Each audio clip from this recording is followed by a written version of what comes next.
샬롬 삼국지 8권 8번째. 관평이 얼른 말을 달려 다친 양아버지를 부축했다. 방덕은 그 좋은 때를 놓치지 않으려고 말머리를 돌려 관평을 덮치려 했다. 그런데 갑자기 자기 편 진체에서 징소리가 요란하게 울렸다. 눈앞에 닫힌 관공을 두고 돌아서기가 안타까웠지만 방덕은 혹시 자기 편에 무슨 일이라도 났나 싶어 급히 진체로 돌아갔다. 징을 울려 방덕을 불러들인 것은 다름 아닌 우금이었다. 방덕이 활을 쏘아 관운장을 마치는 걸 보자 걱정 반 심술 반으로 은근히 회방을 놓은 셈이었다. 방덕이 정말로 관공을 죽이고 큰 공을 세우게 되면 자신의 체면이 말이 아니게 되기 때문이었다. 무슨 일로 징을 울려 저를 부르셨습니까? 돌아온 방덕은 진체에 아무 일도 없는 걸 보고 따지듯 우금에게 물었다. 우금이 떳떳해하지 못하는 말투로 둘러댔다. 위왕께서 경계하시기를 관우는 무예와 지무를 아울러 갖춘 자이니 가볍게 맞서지 말라 하셨소. 이제 비록 그가 화살에 맞기는 했으나 혹시라도 거기에 어떤 속임수가 있을까 두려워 징을 치게 한 것이 왜다. 만약 장군께서 군사를 거두시지 않았더라면 나는 저자의 목을 얻을 수 있었을 겁니다. 조심하는 것도 좋지만 이건 너무 심하지 않으십니까? 방덕이 그렇게 우금을 원망했다. 그래도 우금은 능청만 떨었다. 너무 서두르지 마시오. 급히 먹는 밥에 체하는 법이오. 천천히 해 나갑시다. 어찌 보면 나이 든 사람의 당연한 충고 같기도 했다. 우금의 참마음을 알 길이 없는 방덕은 더 따지고 들 수도 없어 한숨만 쉬며 입을 다물었다. 한편 진체로 돌아온 관공은 칼로 활을 쪼개 화살촉을 뽑았다. 다행히도 화살은 깊이 박히지 않아 상처에 고약을 붙이는 것으로 몸을 움직일 수는 있었다. 그러나 마음속에 분함을 누릴 길이 없어 여럿을 돌아보며 이를 갈듯 말했다. 내 맹세코 이 화살로 받은 욕을 반드시 되돌려 주리라. 관공이 당장이라도 말을 타고 나설 것 같은 기세로 나오자 여러 장수들이 말렸다. 장군께서는 며칠만 쉬십시오. 그런 뒤에 방덕과 싸워도 늦지 않을 겁니다. 하지만 방덕이 그렇게 기다려주지 않았다. 다음 날이 되자 이번에는 제가 먼저 군사를 이끌고 와서 싸움을 걸었다. 그 소리를 들은 관공은 당장 나가 싸우려 했으나 여러 장수들이 간곡히 말려 그대로 진체에 남았다. 그러자 방덕은 군사들을 풀어 욕설과 야유로 관공을 충동질하려 했다. 관평이 길목을 막아 그들이 가까이 오지 못하게 하는 한편 여러 장수들을 단속해 그들이 내지르는 소리를 관공에게 전하지 못하게 했다. 열흘이 넘도록 싸움을 걸어보아도 관공이 끔쩍 않자 방덕은 생각을 바꾸었다. 우금을 찾아가 새로운 의논을 꺼냈다. 보아하니 관우는 화살 맞은 자리가 도저 움직이지 못하게 된 것 같소. 이 기회를 놓치지 마시고 칠군을 한꺼번에 들어 관우의 진체를 휩쓸어 버리시지요. 그러하면 번성을 애움에서 구할 수 있을 겁니다. 그러나 우금은 방덕이 큰 공을 세우게 되는 게 걱정이었다. 관공과 가볍게 맞서지 말라는 위왕 조조의 당부를 핑계로 군사를 움직이려 들지 않았다. 애가 탄 방덕이 몇 번이고 거듭 권하였으나 아무 소용이 없었다. 그러다가 우금이 겨우 군사를 움직인 것은 7갈래 군마를 번성 북쪽으로 돌린 일이었다. 거기 있는 산 아래에 진체를 내린 우금은 스스로 근기를 지키고 앉은 뒤 방덕에게 일렀다. 장국은 계곡 뒤쪽에 머무시오. 함부로 군사를 내어서는 아니되오. 오히려 자기 편 군사로 방덕의 길을 막아버린 셈이었다. 억울하지만 우금은 우두머리 장수요. 자신은 그 아래 선봉에 지나지 않으니 방덕도 어쩌는 수가 없었다.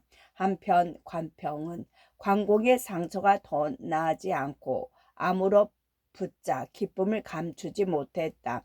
다시 방덕과의 싸움을 시작해도 되겠다 싶을 즈음 불어오는 군사들이 돌아와 알렸다. 우금이 7갈래 대군을 모두 움직여 번성 북쪽 십리쯤 되는 곳으로 옮겨 앉았습니다. 관평은 그 말을 듣자 우금의 속셈을 알 길이 없어 곧 관공에게 알렸다. 상처만 돌보고 있던 관공도 알 수 없기는 마찬가지였다. 도대체 우금이 어떻게 하고 있는지도 살펴볼 겸 말에 올라 보러 갔다. 관공은 수십 길을 거느리고 높은 봉우리에 올라가서 내려다봤다. 먼저 번성이 보이는데 성벽의 기치가 가지런하지 못하고 군사들이 이리저리 몰리는 게 아직 구원군이 이른지조차 잘 모르고 있는 것 같았다. 관공은 다시 우금이 군사를 머무르게 하고 있는 곳으로 눈길을 돌렸다. 성 북쪽 십리쯤 되는 골짜기에 군마가 자리 잡고 있는 게 보이고 그 곁으로는 물살 빠른 양강이 흐르고 있었다. 번성 북쪽 십리쯤 되는 곳에 있는 저 골짜기의 이름이 무엇인가? 관공이 무슨 생각을 했는지 문득 길잡이 군사를 보고 물었다. 그 군사가 아는 대로 대답했다. 중구천이라 합니다. 그러자 관공이 몹시 기쁜 얼굴로 말했다. 이제 우금은 반드시 나에게 사로잡힐 것이다. 장군께서 그걸 어떻게 아십니까? 곁에 있던 군사들이 어리둥절해 관공에게 물었다. 무엇을 믿는지 관공이 껄껄 웃으며 말했다. 중군은 그물눈이니 우금이 그물에 떨어지고서야 어찌 오래 견디겠느냐. 우금의 성과 물고기의 음이 같은 것을 끌어붙인 농담이었다. 그러나 군사들은 아무래도 관공의 그 같은 큰 소리를 믿을 수가 없었다. 때는 마침 8월 가을이었다. 그 무렵이 있게 마련인 가을비가 며칠을 이어 내린 뒤 관공은 군사에게 영을 내렸다. 너희들은 배와 뗏목을 마련하고 다른 여러 가지 물질에 쓰이는 것들도 손봐 두도록 하라. 지금 우리는 뭇에서 적과 맞서고 있는데 물에서 쓰이는 걸 왜 마련하라 하십니까? 관평에 알 수 없다는 듯 물었다. 관공은 그제서야 까닭을 밝혔다. 너는 아직 모르는구나. 우금은 넓은 들판에 진채를 버리지 않고 좁은 중구청 골짜기에다 군사를 몰아넣었다. 그런데 지금은 연일 가을비가 내리고 있지 않느냐. 반드시 양강에 물이 풀어 넘칠 것인 바 나는 이미 여러 곳에 물길을 막을 둑을 쌓아놓게 했다. 물이 물어나가기를 기다려 우리는 높은 곳과 배에 오른 뒤 둑을 터뜨리면 번성과 중구천의 적병들은 모두 물고기나 자라 같은 신세가 되고 말 것이다. 그 말을 들은 관평은 자신도 모르게 땅에 엎드리며 관공의 깊이 모를 지모에 감복했다. 한편 중구천에 자리 잡고 있던 위병들 가운데도 연일 큰 비가 내리자 걱정을 하는 사람이 있었다. 그 중에서도 독장 성하는 걱정이 되다 못해 우금을 찾아보고 말했다. 대군이 개천가의 골짜기에 머물고 있는데 지세가 매우 낮습니다. 또 토산이 있다고 하나 급할 때 의지하기에는 너무 멉니다. 거기다가 이번 가을에는 유난히 비가 많아 며칠을 내리고도 그칠 줄 모르니 군사들의 어려움이 여간 아닙니다. 그러나 더욱 걱정되는 것은 요사이 들리는 풍문입니다. 형주의 군사들은 모두 진체를 높은 곳으로 옮기고 한수 입구에는 떼와 뗏목을 잔뜩 마련해 두었다 하는데 거기 딴 뜻이 있는 게 아닐지요. 만약 적군이 불어난 강물을 이용하면 우리 장졸들은 크게 위태로워집니다. 부디 그 점을 헤아리시어 일찍부터 계획을 세우도록 하십시오. 그러나 이미 배신에게라도 홀린 것인지 우금은 화부터 먼저 냈다. 한번 성하의 말을 되씹어 보지도 않고 소리쳐 꾸짖을 뿐이었다. 이 하찮은 놈이 감히 우리 군사들의 마음을 어지럽히려 드느냐. 다시 그런 소리를 하면 목을 베어 다스리겠다. 그 바람에 성하는 옳은 소리를 하고도 야단만 맞고 쫓겨나왔다. 그러나 아무래도 걱정이 되는지 이번에는 방덕을 찾아보고 똑같은 소리를 했다. 방덕은 우금과 달랐다. 금세 성화의 말뜻을 알아듣고 말했다. 그대가 바로 보았다. 만약 우장군이 군사를 움직이지 않겠다면 내일 내 군사만이라도 다른 곳으로 옮기겠다. 하지만 그 내일이 문제였다. 그날 밤이 되자 바람이 크게 일며 비는 더욱 세차게 쏟아졌다. 방덕은 그래도 아직이야 어떠랴 싶어 장막 안에 앉아 날이 새기만을 기다리는데 갑자기 수만 마리의 말이 다투어 내닫는 듯한 소리와 함께 땅이 뒤집히는 듯 흔들렸다. 놀라 장막을 뛰쳐나온 방덕이 말 위에 올라보니 사방팔방에서 금물이 쏟아지고 있었다. 그곳에 자리 잡고 있던 7갈래 군사들은 이리저리 쫓기면서 물에 떠내려 가는데 그 수가 얼마나 되는지 헤아릴 수 없을 지경이었다. 물은 눈 깜짝할 사이에 불어 평지도 깊이가 한 길이나 훨씬 넘었다. 우금과 방덕을 비롯한 장수들은 급한 대로 근처의 작은 산이나 높은 둑에 올라 물을 피했다. 날이 밝자 광국은 여러 장수들과 함께 배에 올라 북을 치고 깃발을 흔들며 우금이 있는 곳으로 다가갔다.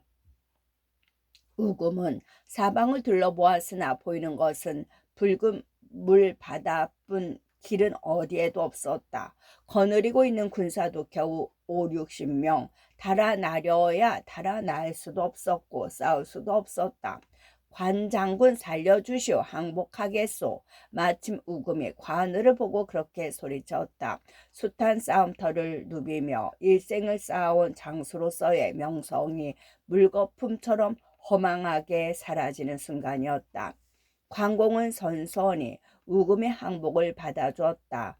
우금을 비롯한 위군들의 갑옷과 투구를 모두 벗기고 무기를 걷어들인 뒤 배에 끌어올렸다. 그리고 이번에는 방덕을 찾아 나섰다. 그때 방덕은 동령 동초와 성함이 보졸 500을 데리고 갑옷도 제대로 갖춰 있지 못한 채 방주에 몰려 있었다. 역시 사방이 물이라 달아날 길도 없고 군사도 적어 맞서기에도 모자랐으나 방덕은 자기를 잡으러 오는 관공을 조금도 두려워하지 않았다. 두려워 떠는 군사들의 기운을 복돋워 가며 앞으로 달려 나와 맞섰다. 관공은 배로 사방을 둘러싸게 한 뒤 일제히 활을 쏘게 했다. 그 화살에 방죽 위에 있던 위군의 대반이 쓰러졌다. 형세가 매우 위태로운 걸 본 동형과 동초가 방덕에게 말했다. 군사는 태반이나 죽거나 상했고 사방에는 길이 없습니다. 항복하는 게 낫겠습니다. 방덕이 성난 목소리로 그런 그들을 꾸짖었다. 나는 위왕의 두터운 은혜를 입은 몸이다. 어찌 다른 사람에게 머리를 숙여 저리를 굽히란 말이냐. 그리고 동영과 동초를 그 자리에서 목벤 뒤 군사들을 보며 소리쳤다. 2번 다시 항복이란 소리를 입에 담는 자가 있으면 이 두 놈처럼 될 것이다. 방덕이 그렇게까지 나오니 남은 장졸들은 어쩌는 수없이 힘을 다해 싸웠다. 아침부터 한낮까지 싸웠으나 방덕은 오히려 싸울수록 힘이 더 솟는 듯했다. 광공이 그런 방덕을 사로잡으려고 더욱 급히 군사들을 재촉하니 사방에서 쏟아지는 돌과 화살이 마치 5, 6월 장마비와 같았다. 모두 바짝 다가서서 적과 맞붙어라. 방덕이 그렇게 영을 내려 군사들을 내몬 뒤 성하를 돌아보며 말했다. 용맹스런 장수는 죽음이 두려워 구차스레 면해보려 아니하고 시식한 선비는 저리를 더럽혀가며 살기를 구하지 않는다 했다. 오늘은 내가 죽는 날이다. 그대도 죽기로 싸우라. 성하가 그 말을 듣고 있는 힘을 다해 앞으로 밀고 나왔다. 그러나 관공이 활로 성하를 쏘아 물에 떨어뜨리자 방덕의 그 같은 동료도 아무 쓸모가 없었다. 남은 졸개들은 모두 항복하고 오직 방덕만이 성난 범처럼 이리저리 내다르며 버티고 있었다. 그렇게 얼마나 버텼을까? 형주군 여남은 명을 태운 작은 배 한 척이 어쩌다가 방덕이 서 있는 방주 부근에 이르렀다. 그걸 본 방덕이 갑자기 몸을 솟구치더니 큰 새처럼 그 작은 배 위에 내려앉았다.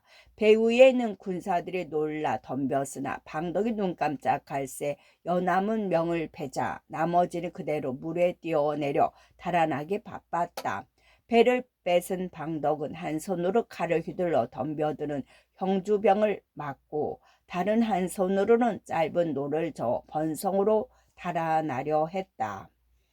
죽을 둥 살 둥 모르고 설쳐대니 어쩌면 빠져나갈 수가 있을 것 같기도 했다. 그런데 갑자기 상류에서 한 장수가 큰 뗏목을 타고 내려오더니 거침없이 방덕의 배를 들이받았다. 워낙 작은 탓에 배는 그대로 뒤집히고 방덕은 물속으로 떨어지고 말았다. 그러자 그 장수도 몸을 날려 물속으로 뛰어들더니 오래잖아 힘이 빠진 방덕을 사로잡아 나왔다.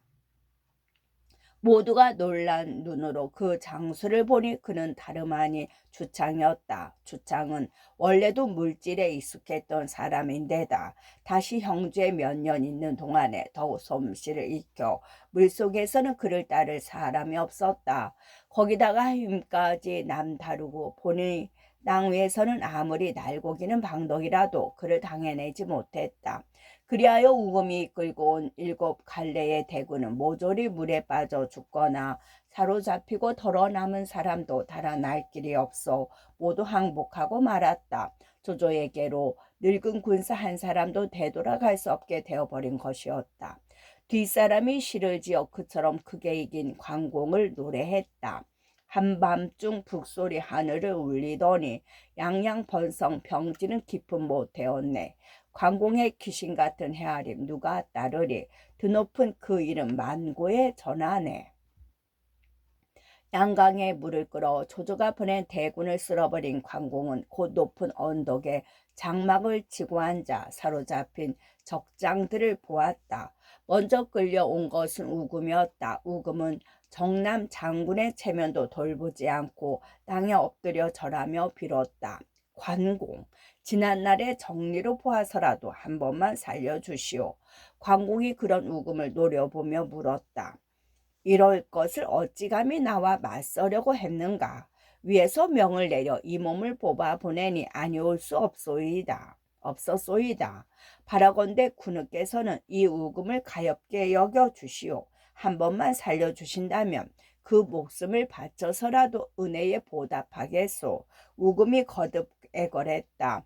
관공이 아름다운 수염을 쓸며 그런 우금을 내려보다가 빙긋 웃으며 말했다. 내가 그대를 죽이는 것은 개나 돼지를 잡은과 무엇이 다르랴.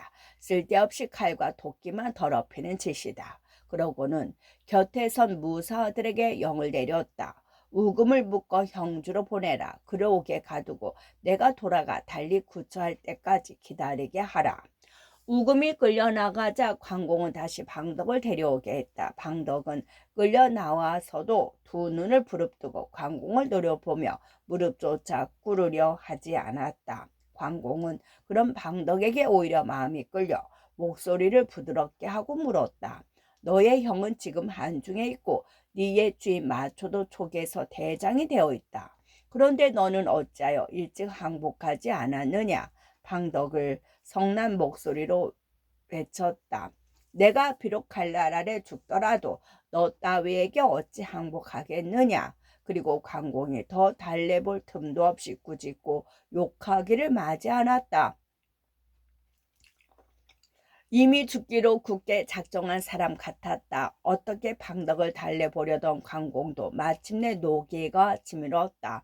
네가 죽기를 바라니 어쩔 수 없구나. 너는 죽어서도 더러운 역적의 귀신이 되리라. 그렇게 방덕을 꾸짖고는 좌우를 불러내 소리쳤다. 여봐라. 저자를 끌어나 목 베어라. 이에 다시 밖으로 끌려나간 방덕은 길게 목을 늘려 칼을 받았다. 뒷사람은 그런 방덕을 조조의 충신으로 지나 가만히 살펴보면 그의 목숨을 앗아간 것 또한 부질없는 자부심의 병이나 아니었든지 모르겠다. 처음 싸움터에 나올 때부터 그는 이상하리만큼 관훈장과의 경쟁의식에 들떠 있었다. 스스로를 관훈장과 같은 높이로 끌어올려 놓고 시작한 그 싸움에서 한껏 부풀어난 자존심은 여지없이 지고 난 다음에도 끝내 스스로를 낮추려 들지 않았다. 초기에 항복해도 용서받을 만한 큰 핑계가 둘씩이나 있었건만 오히려 목숨을 버리는 쪽을 택한 것은 아무래도 이때 남짓한 조조의 후대에 대한 보답으로는 지나쳤던 듯 싶다. 한편 관공은 성난 김에 방덕을 죽이기는 했으나 생각할수록 그의 어리석은 오기가 가엾었다. 그 실체를 거두어 후한 장사 지내주게 하고 나서야 다시 남은 싸움을 마무리 지으려고 나섰다. 이긴 기세가 수그러들기 전에 번성까지 마저 우려내기 위해 장졸들과 더불어 싸움배에 올랐다. 한편 그 무렵 번성도 점점 불어나는 물로 법석을 떨고 있었다. 벌건 홍수가 붓고 물살이 거세지며 성벽이 기울어지고 내려앉기 시작한 탓이었다. 남자 여자 가릴 것 없이 흙을 저어 나르고 벽돌을 가져와 꺼진 곳을 메우고 무너진 데를 막았다. 장수들은 장수들대로 가슴이 덜컥하지 않을 수 없었다. 절로 푸른 물이 아니라 적군이 끌어댄 것이란 생각이 들어 우르르 조인에게 달려갔다. 오늘의 이 위태로움은 힘으로 구해낼 길이 없을 것 같습니다. 적군이 이곳에 이르기 전에 밤을 틈타 배를 타고 달아나는 게 어떻겠습니까? 그렇게 되면 성은 비록 잃더라도 목숨은 보존할 수 있을 겁니다. 그 같은 장수들의 말에 조인도 마음이 흔들렸다. 곧 배를 내고 달아날 채비를 하려는데 만총이 나와서 말렸다. 아니 됩니다. 산골짜기에서 쏟아지는 물이 길게 흘러봐야 얼마 동안이겠습니까? 며칠 안돼 빠질 것이니 너무 걱정할 거 없습니다. 관공 또한 그렇습니다. 그 자신은 아직 성을 공격하지 않고 있으나 이미 그가 보낸 별장은 겸하에 와 있습니다. 그런데도 그가 함부로 밀고 들어오지 않는 것은 우리 군사가 뒤에서 덮칠까봐 걱정이 된 까닭입니다.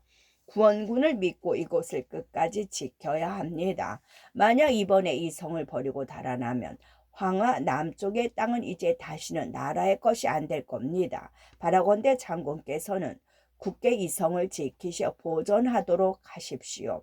가만히 들으니 하나같이 옳은 말이었다. 다른 장수들을 따라 허둥대던 조인이 버뜩 정신을 차리고 두 손을 모아 만총에게 고마운 뜻을 나타냈다. 백령의 가르침이 아니었던 듯 큰일을 그르칠 뻔했소. 그대로 따르리다. 그러고는 스스로 말에 타고 성벽 위로 올라가 여럿을 모아놓고 엄숙하게 소리쳤다. 나는 위왕의 명을 받들어 이 성을 지키고 있다. 이후 다시 성을 버리고 달아나고자 말하는 자가 있으면 그 목을 베리라. 조인의 그 같은 외침에 다른 장수들도 모두 입을 모아 다짐했다. 저희들도 죽음으로써 이 성을 지키겠습니다.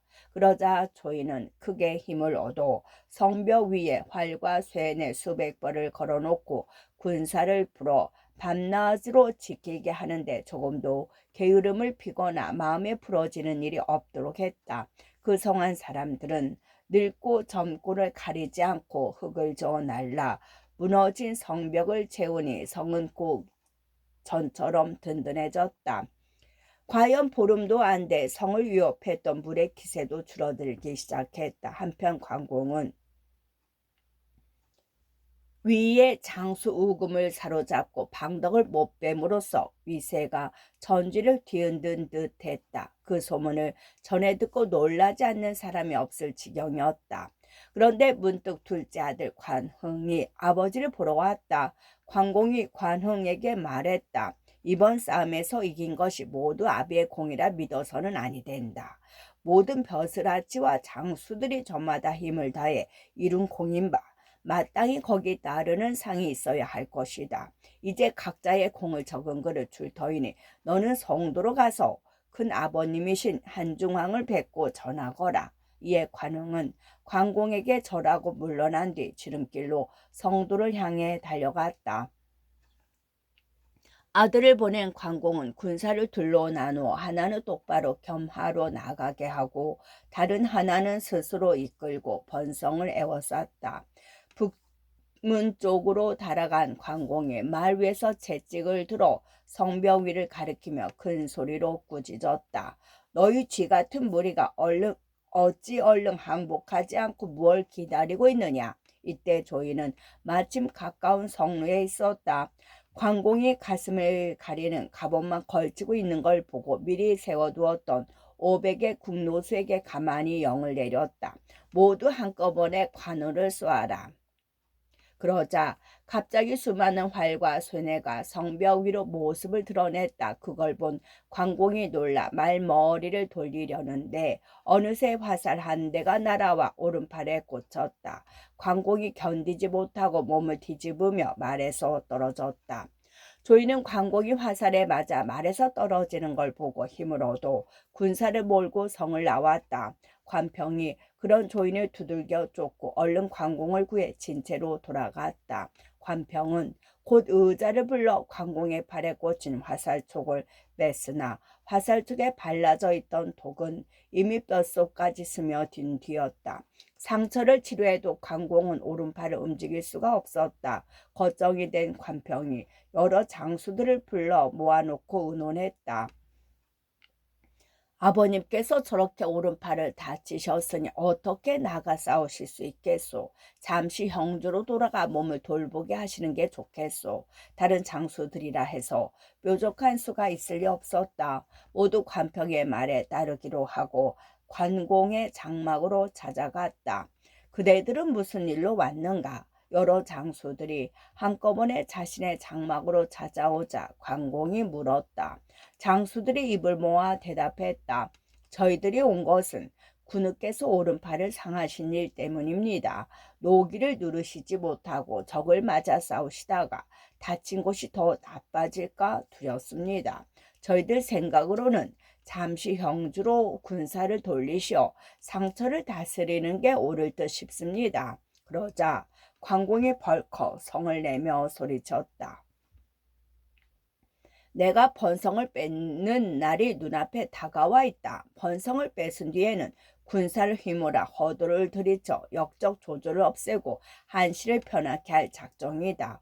어찌 이따위 작은 상처로 그같이 큰 일을 그르칠 수 있겠느냐. 너희들은 때를 지어 우리 군사들의 마음을 흔들리게 할 작정이라도 했느냐. 관공이 그렇게 나오니 어쩔 수 없었다. 관평을 비롯한 여러 장수들은 말 한마디 더 해보지 못하고 관공 앞을 물러났다. 하지만 그대로 두고 볼 수만은 없는 일이었다. 장수들은 관공이 돌아가려 하지 않는다면 상처라도 어떻게 빨리 낫게 해볼 생각으로 널리 사람을 풀어 용한 의원을 찾게 했다. 그러던 어느 날 어떤 사람이 강동에서 조각배를 타고 내려와 진채로 찾아들었다. 별로 높지 않은 군교 하나가 그 사람을 데리고 관평에게로 갔다. 관평이 보니 머리에는 방건을 쓰고 몸에는 헐렁한 옷을 걸치고 있는데 팔에 맨 푸른 보따리가 좀 유별났다. 당신은 누구시게 이곳을 찾아왔소? 관평이 그렇게 묻자 그 사람이 대답했다. 저는 패국 촉은 사람으로 이름을 화타라 하며 자는 원화라 씁니다. 듣자니 관장군께서는 전하에 영웅으로 이제 독화사를 맞아 괴로움을 겪고 계시다기에 그걸 고쳐드리려고 이렇게 찾아왔습니다. 화타라면 관평도 들은 적이 있는 이름이었다. 반가움을 감추지 못하고 다시 물었다. 그렇다면 지난날 동호회 주태를 치료해 준 분이 아니십니까? 그렇습니다.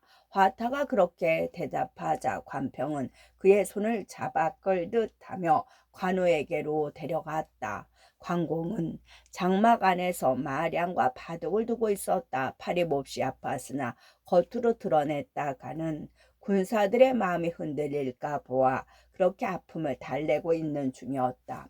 관공은 용한 의원이 왔다는 말을 듣자 바둑판을 한쪽으로 밀어놓고 그를 장막 안으로 불러들이게 했다. 예가 끝나고 자리를 잡고 앉아 차를 대접하자 화타가 서둘러 정했다. 먼저 화살 맞은 팔을 좀 보여주십시오. 그러자 관공은 옷을 걷고 오른팔을 내보였다. 한참을 이리저리 살피던 화타가 걱정스레 말했다. 장군이 맞으신 화살 쪽에는 오독이 발라져 있어 바로 뼛속으로 스며들었습니다. 일찍 치료하지 않으시면 이 팔은 영영 쓰이지 못하게 될 겁니다. 그렇다면 참으로 큰일이 아닐 수 없었다. 어지간한 관공도 그 말에는 놀란 기색을 숨기지 못하고 물었다. 무엇으로 고칠 수 있겠소? 고치는 방도는 제가 알고 있습니다만 군우께서 두려워하시진 않을까 걱정입니다. 화타는 의원으로서 소박하게 말한 것이지만 상대가 관공이고 보면 말을 제대로 골라 쓴 셈이었다. 관공이 돌연 호탕하게 웃으며 화타의 말을 받았다. 나는 죽음조차 돌아갈 곳으로 돌아가는 것쯤으로 여기고 있소. 그런데 내가 두려워할 게 무엇이란 말이오. 두려워할지 모른다는 말에 별난 관공의 자부심이 상해도 단단히 상한 듯했다. 그러나 화타는 그런 관공의 감정은 아랑곳하지 않고 의원으로서 할 말만 했다. 먼저 조용한 곳을 골라 든든한 기둥을 세우고 거기다가 새로 된 고리를 박아두도록 하십시오. 그럼당 그 쇠고리에 군우의 다친 팔을 끼우고 온몸을 동아줄을 꽁꽁 묶은 뒤 앞을 볼 수 없게 머리에도 무엇을 덮어 쓰셔야 합니다. 뭘 하시려고 그토록 요란스럽게 채비를 하는 것이오. 날카로운 칼로 군우의 살갗을 쪼개고 뼈를 드러내 거기에 스민 독을 긁어내야 합니다. 그런 다음 약을 바르고 쪼갠 살갗을 실로 꿰매 놓아야만 아무 일 없이 낫게 될 겁니다. 그래도 두렵지 아니하십니까? 듣기만 해도 끔찍한 수술이었으나 관공은 눈썹 하나 까딱 안 했다. 오히려 껄껄 웃으며 말했다. 별것도 아니구려. 그런 쉬운 일에 기둥이며 고리가 왜 쓰인단 말이오. 그래 놓고는 곧 좌우에 영을 내려 크게 술상을 차리게 했다. 술과 안주가 나오자 관공은 아무 일 없는 것처럼 화타에게 잔을 권하고 자신도 마셨다. 몇 순배 술이 돈 뒤에 관공이 드디어 화타를 돌아보며 빙긋 웃고 말했다. 자, 이제 치료를 시작해 보는 것이 어떻소? 그러고는 다시 바둑판을 내오게 하더니 마량과 바둑을 두기 시작했다. 다친 팔은 치료하기 좋게 걷어붙여 화타에게 맡긴 채였다. 화타는 가져온 보따리에서 끝이 날카로운 칼 한 자루를 꺼내들더니 곁에 있는 군사에게 말했다.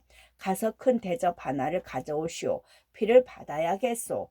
그 군사가 대접을 가져와 관공의 발 아래 받쳐들자 화타가 다시 관공에게 말했다.